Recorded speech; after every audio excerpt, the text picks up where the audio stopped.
میں تمام ممبران کو خوش آمدید کہتا ہوں، اور خصوصاً ہمارے جو آج کے مہمان مقرر ہیں ان کو بھی۔ بجٹ کے بارے میں، پاکستان کا پہلا بجٹ جو پیش کیا گیا تھا وہ 1 ارب روپے سے کم تھا، 90 کروڑ کا تھا غالباً۔ دوسرا، اس زمانے میں ریلوے کی آمدنی بہت اچھی ہوتی تھی، انگریز کا چھوڑا ہوا نظام جو تھا وہ صحیح کام کر رہا تھا، اور ریلوے کی آمدنی جو تھی وہ ایک دن پہلے بجٹ سے پہلے ان کا بجٹ پیش ہوتا ریلوے کا، اور جو پیسے وہاں سے فاضل یا زیادہ ہوتے تھے وہ مین بجٹ کے اندر کنٹریبیوشن ہوتی تھی۔ آج ماشاءاللہ پاکستان کا بجٹ 17,000 کروڑ روپے ہے، 90 کروڑ سے 17,000، 17 ٹریلین۔ اور ایک جو فارمولا سالہ سال پاکستان میں بجٹ کا چلا ہے بہت عرصے سے، کہ بجٹ کے 3 مین حصے ہو جاتے تھے۔ ایک زمانے میں بجٹ تقریباً 300 بلین ہی تھا، تو 100 ارب روپے جو ہے وہ ڈیٹ سروسنگ، 100 ارب روپے ڈیفنس، اور 100 ارب روپے ڈیولپمنٹ، ملک کے ڈیولپمنٹ کے۔ اور جب جو ہے کوئی بجٹ میں کوئی زیادہ پیسے چاہیے ہوتے تھے تو کلہاڑی چلتی تھی ڈیفنس بجٹ، اس کے اوپر ڈیولپمنٹ بجٹ پر، اس کو کاٹ کے باقی خرچے پورے کیے جاتے تھے۔ اس دفعہ ہم دیکھ رہے ہیں کہ تقریباً جو ہے 8,000 روپے، 8,000 ارب روپے جو ہیں وہ ڈیٹ سروسنگ میں جانے، اور تقریباً میرے خیال میں 2500 ارب جو ہے وہ ڈیفنس میں لوگ سمجھتے ہیں جانے والے جائیں گے۔ اور ڈیولپمنٹ میں فی الحال جو دکھایا جا رہا ہے وہ 1100 کچھ ارب روپے دکھائے جا رہے ہیں۔ تو یہ جو فارمولا تھا 1/3 کا وہ ڈسٹربڈ ہے، ڈیٹ سروسنگ اتنی اونچی چلی گئی کہ باقی چیزوں میں پیسے جو ہیں وہ کم بچ رہے ہیں۔ باقی رہی بات کہ آئی تھنک 15,000 ارب روپے کا ٹارگٹ دیا گیا ہے FBR کو، انہوں جو جمع کرنے ہیں، لیکن وہ اتنے جمع نہیں کر پاتے۔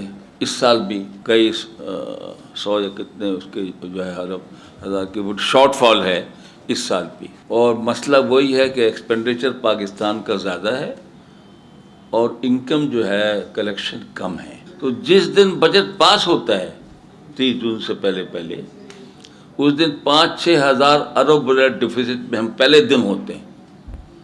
اپنے اکاؤنٹ بک میں لکھ دینا چاہیے، سٹارٹنگ 1 جولائی -6,000 یا 7,000 بلین روپیز کا شارٹ فال، اس سے شروع کرتے ہیں سال ہم۔ باقی کہانی آپ بھی سنتے رہتے ہیں کہ ٹیکس بیس کو بڑھا کیا جائے، ریٹیلرز پر ٹیکس لگایا جائے، ایکسپورٹ بڑھائی جائیں، خرچے کنٹرول کیے جائیں، لیکن خرچے کنٹرول کرنے کی توجہ بہت کم ہے۔ ہم نے سادگی اختیار نہیں کی شروع میں، پاکستان جب بنا ہے۔ چائنا ہم سے غریب ملک تھا، اور چائنا کی جو پر کیپٹا انکم تھی وہ پاکستان سے کم تھی، غربت بہت زیادہ تھی، ان کے یہاں بہت بڑا زلزلہ آیا، دنیا امداد دینے کو تیار ہو گئے، ٹینٹ، دوائیاں، راشن منع کر دیا انہوں نے کہ نہیں لیں گے، جو کچھ ہمارے پاس ہے اسی سے گزارا کریں گے۔ سادگی اختیار کی، بہت کم تنخواہ تھی انڈسٹریل اور ایگریکلچر ورکرز کی، لیکن ان کو سبسڈائز راشن ملتا تھا، وہ رقم جو تھی، جو تنخواہ ملتی تھی بہت ہی قلیل، اس کا آدھے سے زیادہ حصہ بینک میں جمع کر دیتے تھے، سیونگ کرتے تھے، اس سیونگ سے وہاں پہ انڈسٹری لگی، انڈسٹریلائزیشن ہوئی، ڈیولپمنٹ ہوئی، انفراسٹرکچر بنا۔ آج چائنا آپ کے سامنے ہے۔ جب ہم ان سے امداد لینے جاتے تھے، جب تعلقات اچھے تھے، تو ہم کو ملٹری ایڈ بھی دیتے تھے، فائنانشیل ایڈ بھی دیتے تھے۔ پھر جب پاکستان آئے تو انہوں نے دیکھا گاڑیاں مرسیڈیز، لوگوں کا حساب کتاب 15-20 گاڑیاں منسٹر کے پیچھے چل رہی ہیں۔ اس نے بولا بھائی یہ کس لیے ہم سے ایڈ مانگنے آتے ہیں، ان کا تو یہ حال ہے۔ تو اس قسم کی مسئلے ہیں جو ہمارے کرونک چلے آ رہے ہیں، اور اس کے اندر کوئی خاص خاطر خواہ بہتری جو آنی چاہیے وہ نہیں آ رہی. زبیر صاحب ویری ویلکم.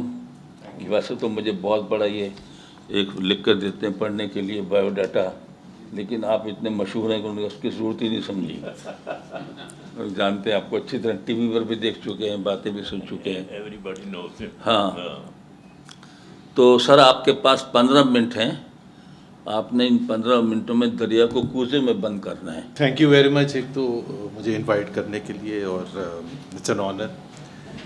اور گورنر جنرل صاحب نے بڑے اچھے طریقے سے بیان کیا پاکستان کی جو فائنینشیل. گورنر جنرل آپ کو پتہ نا میں نے کیوں کہا ہے؟ یہ کہتے ہیں سر انہوں نے سکھایا، انہوں نے آپ کو بھی، سکھایا مجھے پتہ ہے. جی، میں تو گورنر کہتا تھا.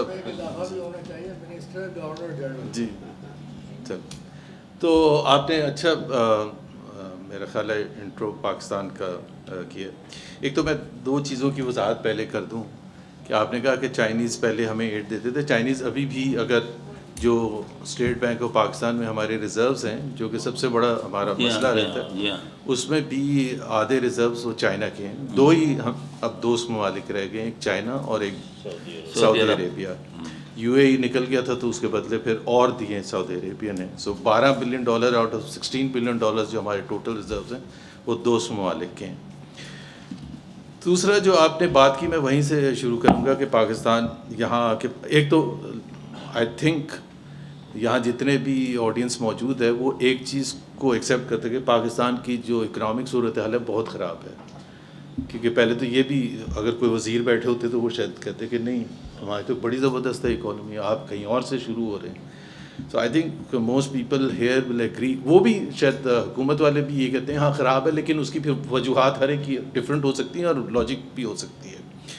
سو پاکستان کی جو اس وقت صورت حال ہے، جیسے جنرل صاحب نے بالکل صحیح کہا، ایسی ہمیشہ سے نہیں تھی. اور یہ بہت کوئی آدھی صدی کی بات نہیں ہے. آج سے 25 سال پہلے پاکستان، تمام یہ جو ممالک ہیں، ہندوستان، بنگلہ دیش، سری لنکا، ویتنام، کمبوڈیا، ان سب سے آگے تھا. اچھا، اکنامکس کو سمجھنا یا سمجھانا اتنا ہی آسان ہے کہ اچھا ہے یا برا ہے. جیسے ایک کرکٹ میچ ہوتا ہے تو ایک ٹیم جیتتی ہے، ایک ہارتی ہے. اب پاکستان میں مسئلہ ہے جو ہارنے والی ٹیم ہے وہ یہ کلیم کرنا شروع کر دے نہیں ہم تو جیتے ہیں، لیکن نمبرز سب کچھ بتا دیتے ہیں. سو اگر ہم ایک انڈیکیٹر سے لیں، صرف ایک انڈیکیٹر سے، ویسے تو سارے انڈیکیٹرز ہمارے پیچھے رہ گئے پر کیپٹا. آج سے 25 سال پہلے پاکستان کا جو پر کیپٹا انکم تھا، which is the average income آپ کہہ لیں ہر شہری کی، وہ تقریباً 50% بنگلہ دیش سے آگے تھا، انڈیا سے بھی آگے تھے، کمبوڈیا سے بھی، ویتنام سے بھی. آج تقریباً بنگلہ دیش ہمارے سے 60-65% آگے ہے، انڈیا 70-75% آگے ہے، Cambodia, Vietnam. And the more worrying part is that the gap is widening. اب ظاہر سی بات ہے ہم نے بہت سی چیزیں، اس کا مطلب ہے انہوں نے بہت اچھی کی ہیں اور ہم نے کچھ چیزیں خراب کی ہیں. اس میں بہت سے ریزنز ہو سکتے ہیں، لیکن دا ریالٹی از کہ اگر ہم یہ پچھلے کچھ، چونکہ یہ بجٹ کے حوالے سے ہے اور بجٹ آنے والا ہے، اس میں ایک کمنٹ کرنا بہت ضروری ہے کہ پاکستان کا جو پریزنٹ سسٹم جو چل رہا ہے، یہ تقریباً 4 سال پہلے حکومت جو یہ آئی تھی انہوں نے فیصلہ کیا انڈر این IMF پروگرام کہ Pakistan does not need growth, Pakistan need stabilisation. Economics میں 3 سٹیجز ہوتے ہیں. ایک نیئر ڈیفالٹ، اس کو اوائڈ کر کے آپ آتے ہیں تو اسٹیبلائزیشن، اور اسٹیبلائزیشن کے بعد گروتھ. مسئلہ یہ ہوا پاکستان کا پچھلے 3-4 سال پہ کہ جو اسٹیبلائزیشن کا پیریڈ ہے نا، یہ اتنا بڑھ گیا کیونکہ اسٹیبلائزیشن میں سب سے زیادہ جو پستا ہے وہ عام شہری، غریب عوام، مڈل کلاس. کیونکہ اسٹیبلائزیشن کا مطلب یہ ہے گروتھ نہیں ہوگی. اسٹیبلائزیشن کا مطلب یہ ہے کہ اگر گروتھ نہیں ہوگی تو پاورٹی بڑھے گی، ان امپلائمنٹ بڑھے گی. ظاہر سی بات ہے گروتھ نہیں ہے. پاکستان کی جو پاپولیشن گروتھ ہے وہ 2.6% ہے، اور پچھلے 4 سال کی ایوریج GDP گروتھ 2.2% ہے. تو تو obviously it results in more unemployment, more reduction in the purchasing power and more poverty. And the numbers speak for that.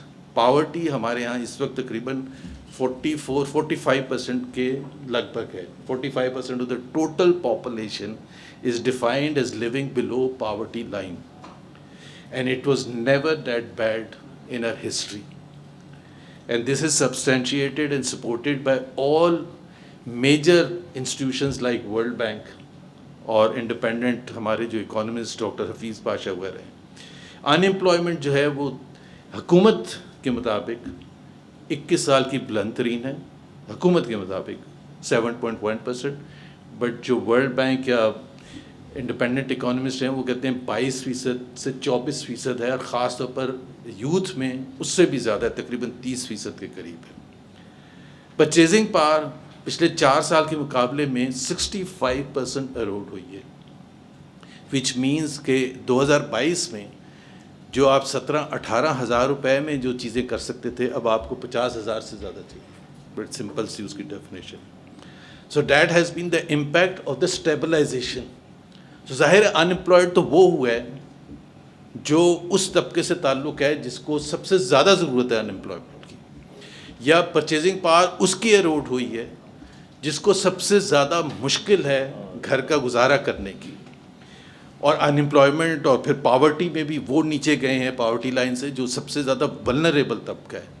سو یہ جو اسٹیبلائزیشن ہوتا ہے اس میں مسئلہ یہ ہے ابھی جو آج جو بجٹ جو آ رہا ہے اور جس میں اب یہ کوشچن ہے کہ ول پاکستان ٹیک دا پاتھ ٹورڈز گروتھ اور stay on stabilisation. That is the question that the government of Pakistan has to answer, and obviously it has to answer with the support of the IMF.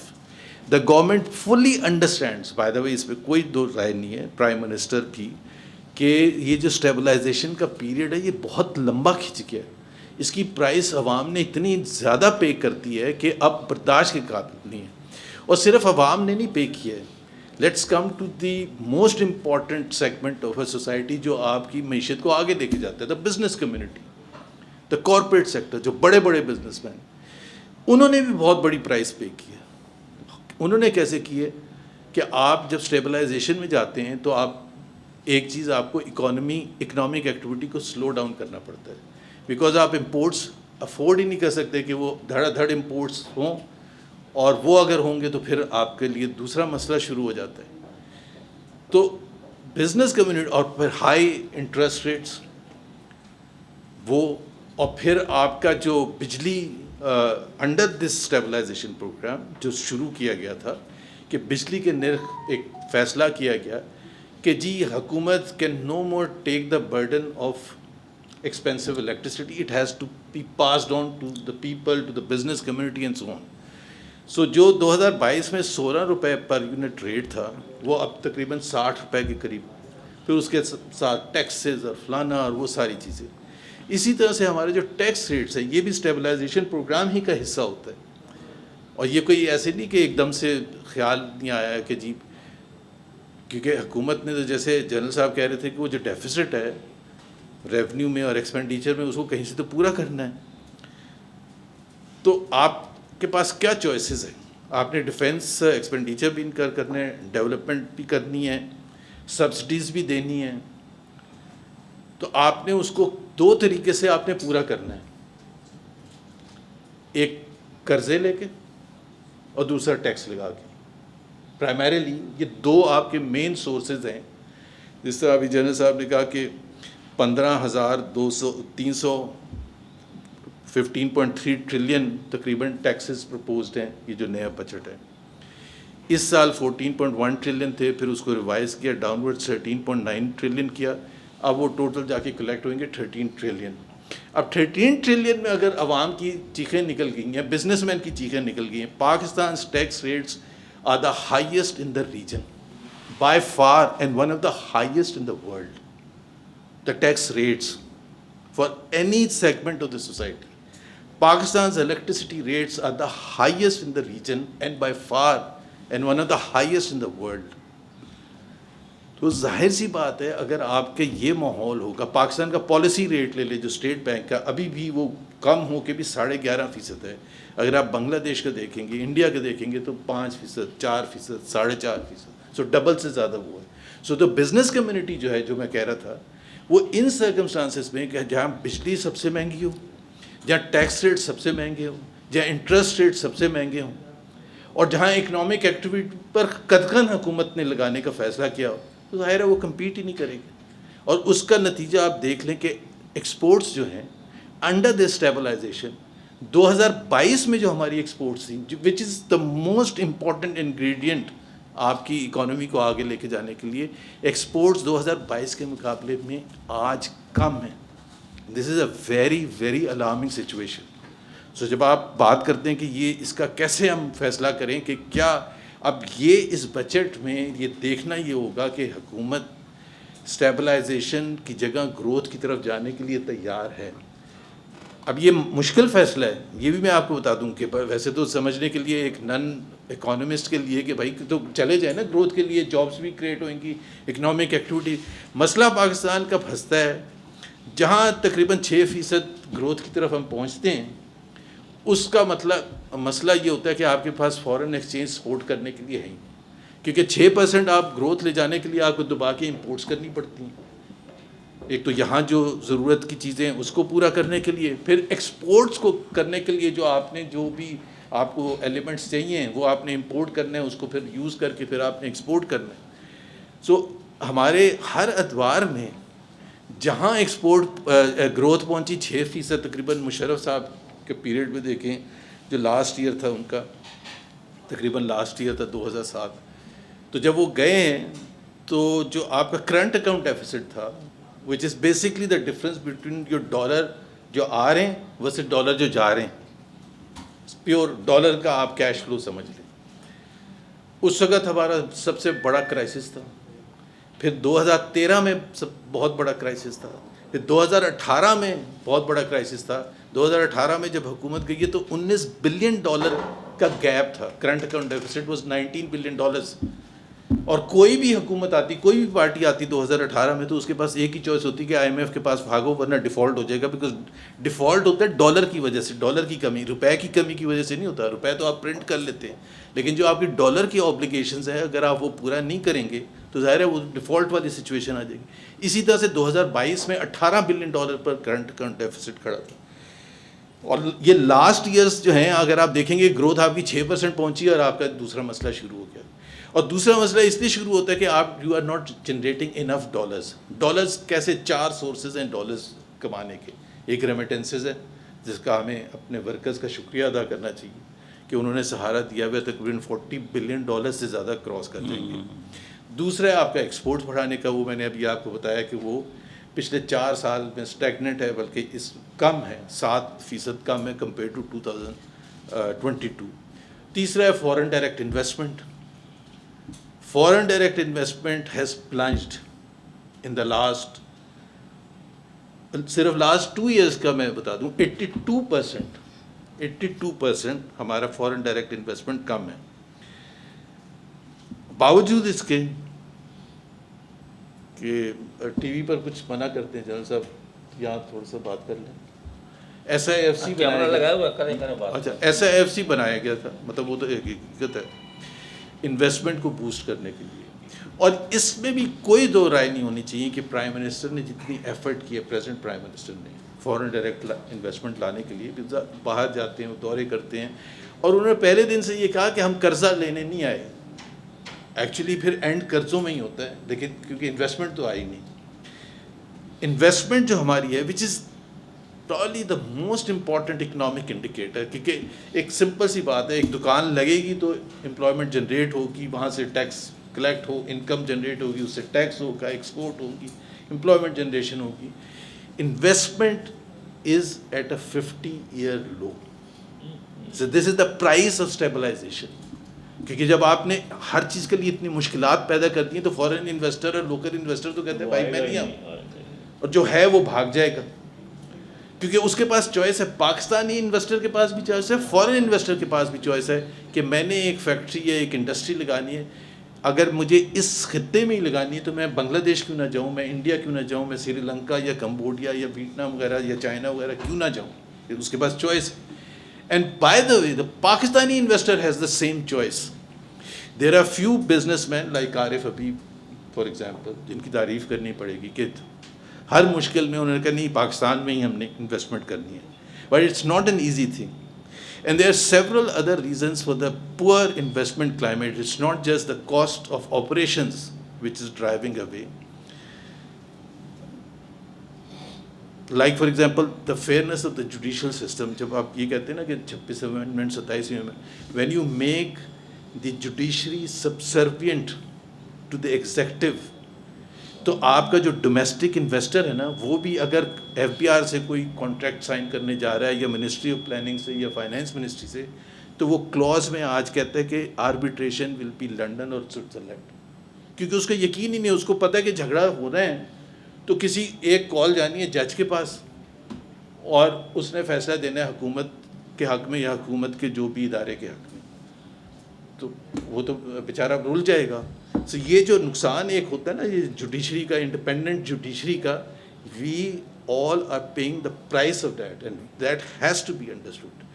پھر ہمارے یہاں red tapism اور political instability, unknown, مطلب India میں کوئی یہ سوال نہیں پوچھتا تھا کہ اب کیا ہوگا. سب کو پتا ہے یہ مودی صاحب آئے ہیں, ان کی اتنی ٹرم رہتی ہے, اس کے بعد الیکشن ہوئیں گے اور الیکشن ہوئیں گے فری, فیئر اینڈ ٹرانسپیرنٹ.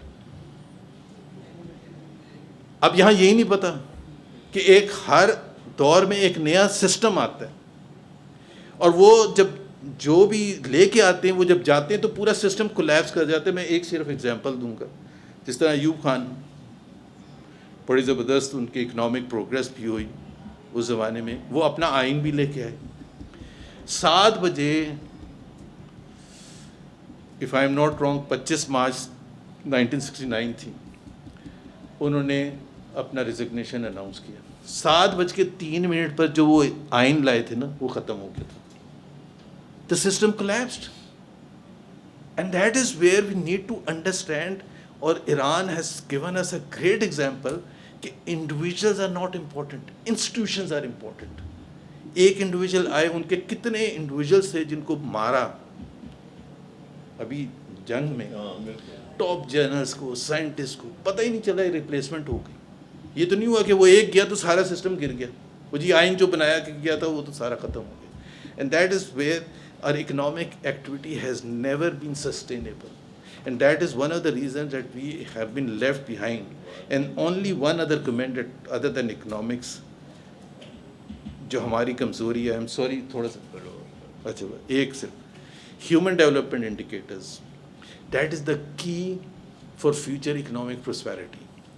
اگر ہم سمجھتے ہیں کہ بغیر تعلیم دیے ہوئے, بغیر صحت پرووائڈ کیے ہوئے, بغیر صاف پینے کے پانی کے اور دوسری چیزوں کے اگر ملک ترقی کرے گا تو نہیں کرے گا.